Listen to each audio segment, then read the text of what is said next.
Di tengah ketegangan yang masih membara antara Moskow dan NATO terkait konflik Ukraina, Rusia kembali menunjukkan taji militernya di udara. Kementerian Pertahanan Rusia melaporkan bahwa pesawat pembom strategis berkemampuan nuklir mereka, Tu-160, baru saja menyelesaikan latihan penerbangan di atas perairan internasional Laut Barents dan Laut Norwegia. Meskipun Moskow menegaskan bahwa penerbangan jarak jauh ini hanyalah bagian dari tugas rutin militer, misi kali ini memicu perhatian internasional. Pasalnya, selama mengangkasa, pesawat pengbom raksasa tersebut sempat dibayangi oleh jet tempur asing misterius selama 16 jam penuh di beberapa titik rute penerbangan. Pihak Rusia sendiri tidak merinci dari negara mana jet tempur asing tersebut berasal.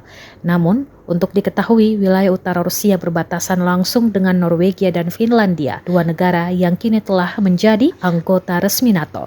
Guna mengantisipasi hal yang tidak diinginkan selama misi berlangsung, pembom Tu-160 Rusia terus dikawal ketat oleh armada jet tempur MiG-31 milik Angkatan Udara Rusia.